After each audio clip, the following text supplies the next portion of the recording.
André Rieu's story begins in the Dutch city of Maastricht, a place still carrying the echoes of a war that had reshaped lives and communities.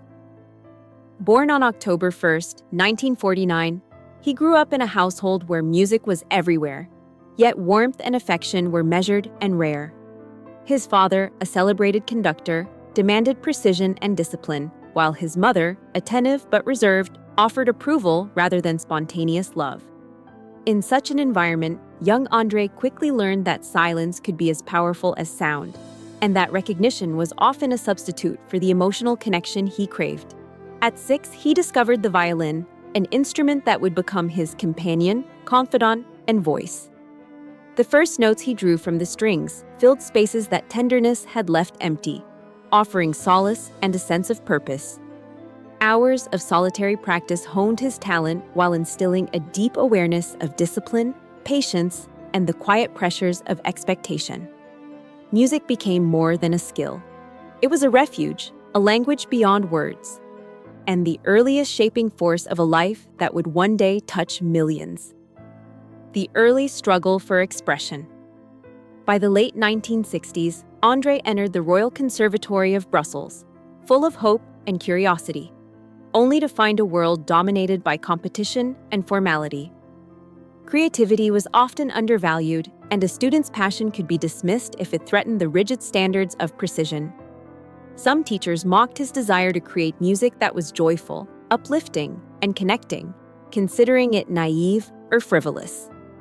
Yet even in the face of criticism, André nurtured his vision quietly, understanding that music could be more than technical brilliance. It could carry laughter, warmth, and a sense of shared humanity.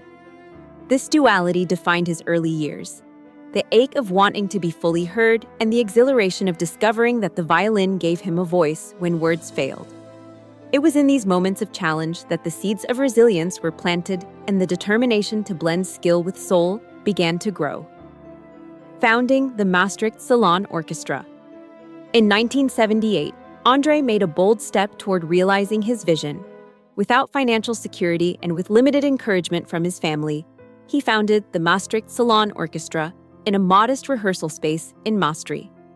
He gathered musicians who shared his belief in the healing power of music and the joy of performance, prioritizing intimacy and connection over grandeur.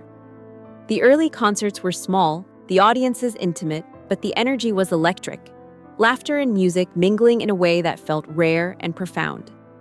By his side was Marjorie, a woman whose unwavering belief in him matched his own, offering support and partnership at every step. Their bond became a quiet rebellion against societal and familial expectations, providing André the emotional space to flourish as a musician and human being. Music in these early years was not merely an art form, it was survival, a form of therapy, and a channel for authentic expression that no one else in his life had provided. Transforming struggle into art, André never claimed to have healed all the wounds of his early life, but he learned to turn them into something beautiful. Silence became song, pain became melody, and setbacks became opportunities for creativity. Each note carried the story of endurance, and every performance reflected the invisible weight of years spent striving for connection and recognition. By the late 1980s, in small rehearsal rooms and modest concert halls, he refined his craft, gripping his violin as though it were both anchor and lifeline. In 1987, at the age of 38, he founded the Johann Strauss Orchestra with only 12 members, defying critics who deemed his ambitions unrealistic.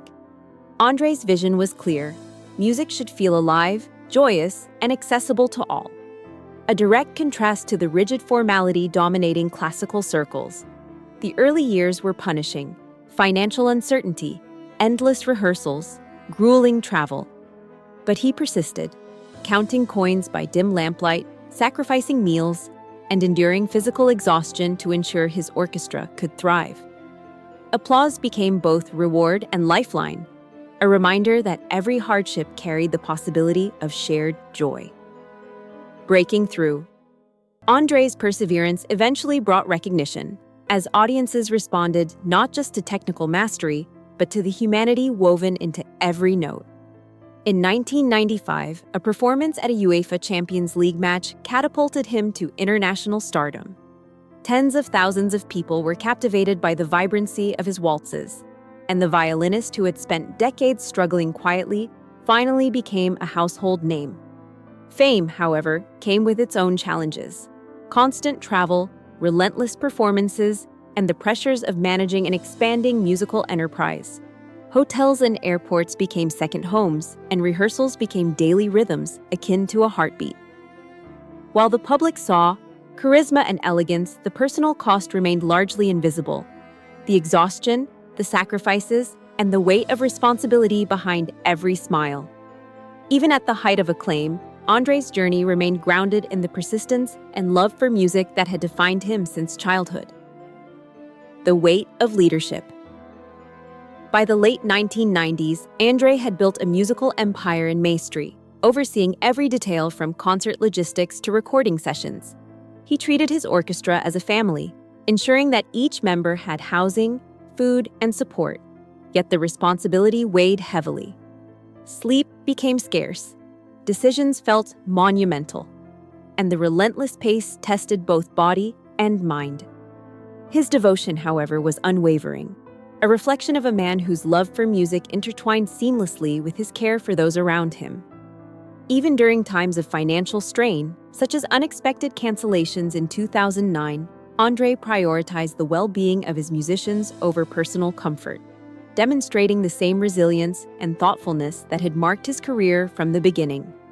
Leadership for him was not merely organizational, it was an act of love, sacrifice, and shared purpose. Instruments of memory. Among the treasures of André's life are his centuries-old violins and the 15th century castle he calls home. These objects are far more than possessions. They are repositories of memory, artistry, and resilience. The castle, meticulously restored over decades, became a sanctuary, a space where music and reflection could coexist in harmony. Within its conservatories, gardens, and recording rooms, André found the freedom to explore his craft at his own pace, away from the pressures of touring and public expectation. Each violin carries its own history of performance, travel, and devotion, forming a tangible link between the past and present. These instruments and spaces remind him that creativity flourishes where patience, care, and love are present, reinforcing the deep connection between his life, his work, and the world of music he continues to shape. Adapting to a global pause. The global pandemic of 2020 brought live performances to a sudden halt, leaving empty concert halls and quiet streets where music had once thrived. André approached this period with determination, ensuring that his orchestra remained intact even when it required personal sacrifice. Selling possessions and adjusting budgets became necessary, yet he viewed the quiet as a time for reflection, rebuilding, and artistic exploration. The Stradivarius violin he had carried for decades remained a symbol of continuity, a reminder that music endures even when the world pauses. In the absence of audiences, he discovered new forms of creativity and patience, demonstrating once again the power of resilience and the ability to transform uncertainty into inspiration. Personal loss and silent tributes. Even as he performed, life brought unexpected challenges. In 2016, the sudden loss of his closest friend and trombonist, Ruud Mex, left a deep mark on André. Rather than halting his work, he introduced subtle pauses in performances, silent tributes woven into the music as a way to honor a life shared and a bond unbroken. In this way, his art became a living memory, carrying both joy and grief in equal measure. These gestures reflected the integration of personal experience into professional expression, showing how deeply life and music intertwined in André's journey. Each note played in those moments was imbued with the weight of memory, offering audiences a glimpse of the humanity behind the virtuosity. Recovery and resilience. Later years brought physical challenges, including a virus affecting his balance and mobility. Yet André approached recovery with the same patience and determination that had marked his entire life. Rebuilding technique became an exercise in mindfulness and persistence, with each practice session a negotiation between body, time, and endurance. Support from Marjorie and his son Pierre provided stability and guidance, reminding him that no creative journey exists in isolation. Music became both therapy and connection, a lifeline not just to audiences, but to himself, allowing him to navigate the physical and emotional demands of performance with grace and care. Family, legacy, and renewal family remained a grounding force in André's life. Pierre now manages many logistical aspects of his work, ensuring that the musician can rest when necessary, while Daisy, his granddaughter, injects spontaneity and joy into spaces that had once been dominated by strict routines. Within his castle, André cultivates rhythms of gentleness, morning walks, long hours in the studio, herbal teas, and evenings filled with laughter.